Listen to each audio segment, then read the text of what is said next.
Baik, bismillahirrahmanirrahim. Assalamualaikum warahmatullahi wabarakatuh. Perkenalkan, saya Fahrul Rahman, mahasiswa program Pascasarjana, program studi Pendidikan Teknologi dan Kejuruan Universitas Negeri Makassar. Pada kesempatan kali ini, izinkanlah saya melakukan pemaparan materi hasil review jurnal yang diberikan kepada saya, yaitu mata kuliah kewirausahaan. Jadi, adapun judul yang kami ambil dari hasil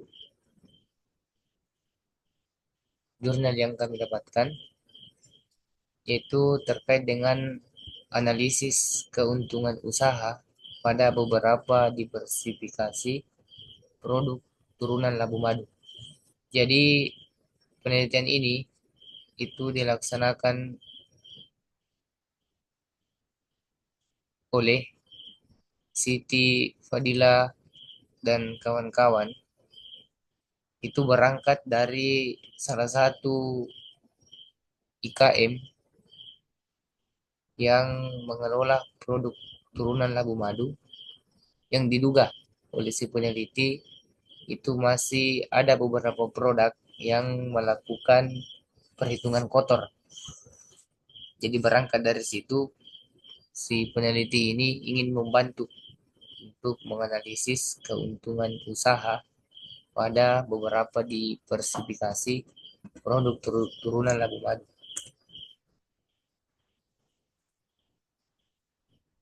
Adapun tujuan penelitian yang diangkat oleh si peneliti ini itu adalah untuk menganalisis keuntungan usaha pada produk turunan labu madu di IKM Al-Hidayah, yaitu stick, donat, kue pie, dan nastar.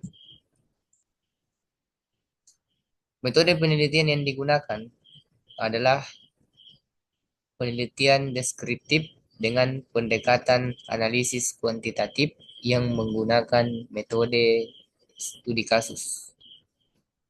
Adapun metode pengambilan data pada penelitian ini dilihat dari metode observasi, wawancara, dan dokumentasi. Jadi hasil penelitian yang didapatkan oleh si peneliti tadi itu ada beberapa item. Yang pertama yaitu terkait dengan biaya tetap. Komponen biaya tetap produk labu madu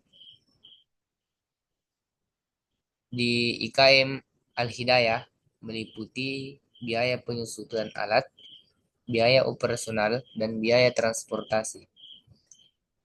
Aktivitas pada rumah produksi IKM Al-Hidayah dimulai dari persiapan alat dan bahan sampai dengan produk labu madu yang sudah siap dipasarkan. Nah, pada komponen biaya tetap ini didominasi oleh biaya operasional, yaitu sebesar 28.850 dengan rincian atau proporsi biaya, yaitu listrik dengan gaji karyawan. Kemudian yang kedua, biaya transportasi sebesar Rp10.200 dengan proporsi biaya kendaraan. Nah, inilah digunakan oleh si karyawan tadi untuk melakukan pembelian alat dan bahan di pasar dengan proporsi biaya kendaraan.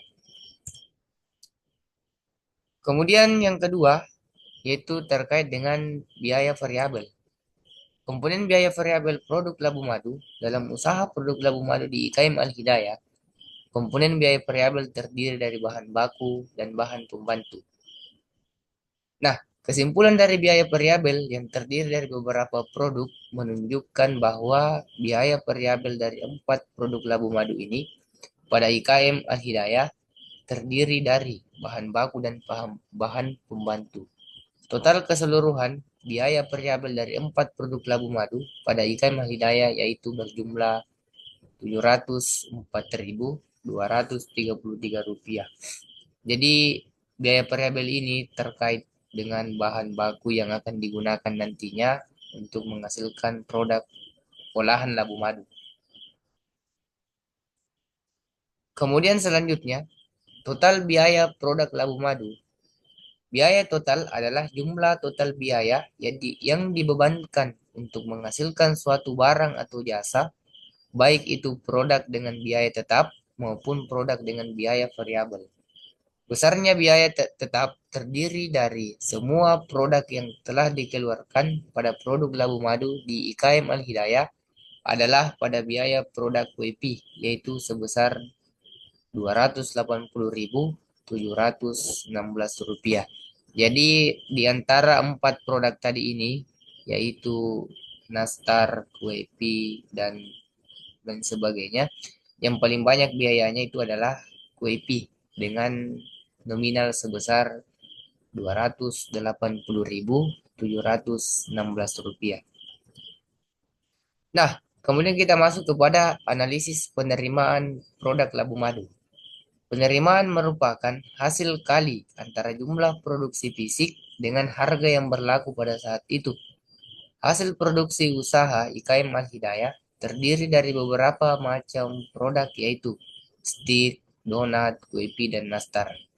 Hasil penerimaan IKM Al-Hidayah berbeda-beda setiap produk dan juga tergantung pada jumlah produksi yang dihasilkan.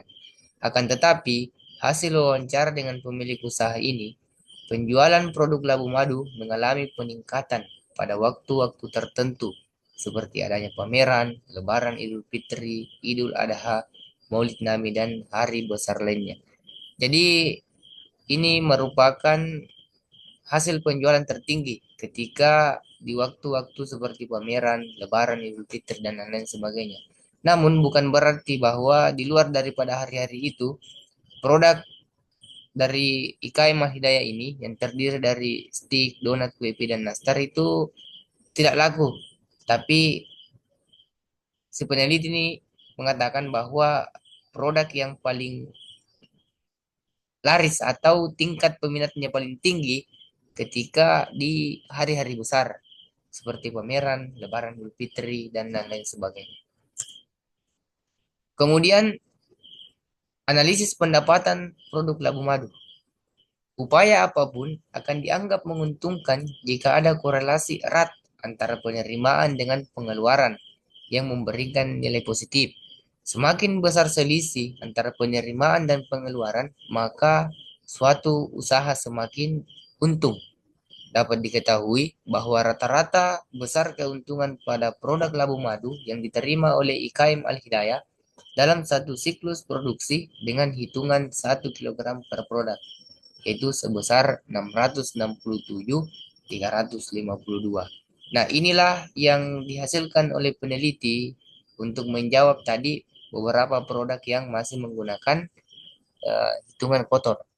Jadi peneliti ini sangat ingin melihat IKM Al-Hidayah ini itu keuntungannya semakin besar dengan adanya analisis pendapatan atau analisis pendapatan bersih yang selama ini beberapa produk yang masih dianalisis sebagai pendapatan kotor.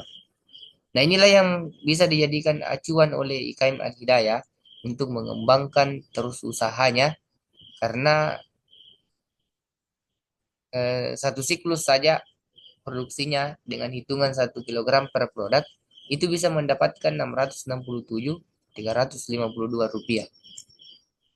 Nah, adapun kesimpulan dari penelitian ini, 4 produk labu madu pada IKM Al-Hidayah sangat layak untuk ditingkatkan. Hal ini akan menjadi informasi berguna bagi IKM Al-Hidayah yang bertujuan dalam menyusun strategi produksi dan penjualan produk turunan labu madu, juga dapat menarik investor lain agar dapat bekerja sama dengan IKM Al-Hidayah.